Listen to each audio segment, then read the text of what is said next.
हमेशा विवादों में रहना पसंद करने वाले कैबिनेट मंत्री डॉक्टर किरोड़ी लाल मीणा ने एक नया बम फोड़ दिया है। वो पुलिस रोजनामचे में डाली गई रपट को एफआईआर बताकर एक नया शिगूफा ले आए हैं। जिस कविता शर्मा एसएचओ कविता शर्मा पर डॉक्टर किरोड़ी लाल मीणा इस समय हमलावर हैं, उन कविता शर्मा ने पुलिस नियमों के मुताबिक ड्यूटी से आने के बाद रोजनामचे में रपट डाली। उस रपट में उन्होंने पूरे वाकये का वर्णन किया है। पुलिस की ये रूटीन वर्किंग है।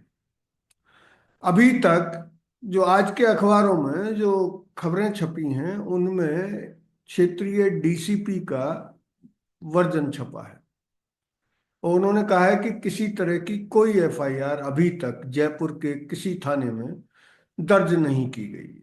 हाँ, ये ठीक है कि रपट रोजनामचे में डालना, फील्ड में जाने से पहले रोजनामचे में एंट्री करना और फील्ड से वापस आने के बाद क्या हुआ और क्या बाकिए हैं जिनका सामना उस पुलिस अधिकारी और कर्मी को करना पड़ा जो रोजनामचे में रपट डालकर थाने से निकला है।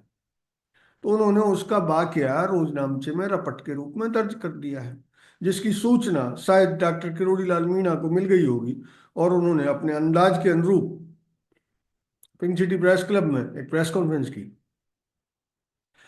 और उसमें फिर से उन्होंने व्यंग्यवाण चलाए। पहला व्यंग्यवाण के ये तो सीएम ही बता सकते हैं कि किसके आदेश पर मेरे खिलाफ एफआईआर दर्ज हुई। फिर उन्होंने कहा कि मेरी ही सरकार में मेरे खिलाफ एफआईआर दर्ज हो गई। इसको भी उन्होंने सनसनी खेज जानकारी बताया। निश्चित तौर पर अगर किसी मंत्री के खिलाफ कोई एफआईआर होती है तो वो सनसनीखेज तो है ही, लेकिन असल में उनके खिलाफ कोई एफआईआर दर्ज नहीं हुई है। वो उस एसएचओ कविता शर्मा से खफा है जिसके साथ उनकी हॉट टॉक हुई है। हॉट टॉक किस स्तर की थी ये तो अखबारों ने जिस स्तर से रिपोर्ट किया था उसमें साफ हो ही गया था, लेकिन हॉट टॉक काफी लंबी थी और दोनों चुप होने का नाम नहीं ले रहे थे। वर्दी में होने के कारण एसएचओ कविता शर्मा ने जो कुछ भी कहा होगा और मंत्री होने की वजह से डॉक्टर किरोड़ी लाल मीणा ने जो कुछ वहां कहा होगा वो सब उस रपट में दर्ज है। उस रपट की कॉपी अभी सामने आई नहीं है। अब सवाल है कि लगातार सरकार पर हमले क्यों कर रहे हैं डॉक्टर किरोड़ी लाल मीणा। तो राजनीतिक क्षेत्रों में इसका कारण सिर्फ और सिर्फ एक ही बताया जा रहा है, वो कि भाई की हार एक तो उनको पची नहीं, दूसरा अब उनको ये भय सताने लगा है कि निकट भविष्य में राजस्थान में फिल वक्त कोई चुनाव नहीं है और चुनाव अभी 4 साल बाद होंगे। उन हालात में बीजेपी में शायद ये विचार, बीजेपी के दिमाग में ये विचार कौन रहा है या डॉक्टर किरोड़ी लाल मीणा के विरोधी नेता बीजेपी को ये सलाह दे रहे हैं कि इस तरह से मंत्रिमंडल में शामिल एक सीनियर मंत्री अगर करेगा तो सरकार की छवि डेंट होती है। राइजिंग राजस्थान निपट जाने के बाद ऐसा माना जा रहा है कि राइजिंग राजस्थान निपट जाने के बाद हो जाने के बाद डॉक्टर किरोड़ी लाल मीणा का वाकई फैसला होगा। इस फैसले में हो सकता है कि उनका विभाग बदल दिया जाए, हो सकता है कि उन्हें मंत्रिमंडल से ड्रॉप कर दिया जाए और ड्रॉप कर देने की यही आशंका डॉक्टर किरोड़ी लाल मीणा को अंदर ही अंदर परेशान किए हुए है। चूंकि वो बीजेपी के बहुत सीनियर लीडर हैं तो पार्टी में उनके सोर्सेज तो हैं ही, प्रशासन में भी उनके सोर्सेज हैं जहां से उनको पिन पॉइंटेड खबरें भी मिलती हैं। क्योंकि हमने कई बार कई मामलों में देखा है कि वो एसीबी में जाते हैं, पुलिस अधिकारियों के पास जाते हैं, बड़े प्रशासनिक अधिकारियों के पास जाते हैं, तो उनकी जो जानकारी होती है वो बड़ी सटीक होती है।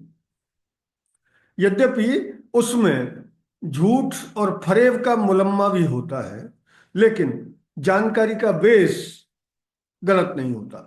इस वजह से वो उस पर झूठ और फरेब का मुलम्मा भी कभी कभी चढ़ा देते हैं।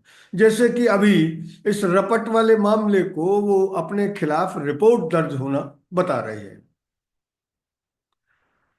ये तय है कि राइजिंग राजस्थान होने के बाद राजस्थान में मंत्रिमंडल विस्तार, फेरबदल भी होना है। विस्तार तो क्या कहेंगे उसको, फेरबदल होना है। और उस फेरबदल में डॉक्टर किरोड़ी लाल मीणा को संभवतः ये आशंका सता रही है कि उनके कद को छांटने का प्रयास हो सकता है, क्योंकि उनके जो विरोधी नेता हैं बीजेपी में, जो विरोधी गुट हैं, और डॉक्टर किरोड़ी लाल मीणा के मुताबिक जिन्होंने उनकी पीठ में छुरा घोंपा है, उन्होंने अभी छुरा निकाला नहीं है, और वो उसको मरोड़ कर डॉक्टर किरोड़ी लाल मीणा को हानि पहुंचाना चाहते हैं। उनके आरोप अपनी जगह सही हो सकते हैं, क्योंकि राजनीति में जो होता है वो दिखता नहीं है, और जो दिखता है वो होता नहीं है। इसलिए डॉक्टर किरोड़ी लाल मीणा बाढ़ आने से पहले बाढ़ बनाने की कोशिश में जुटे हैं। और उनकी ये कोशिश सरकार को सांसत में डाल रही है।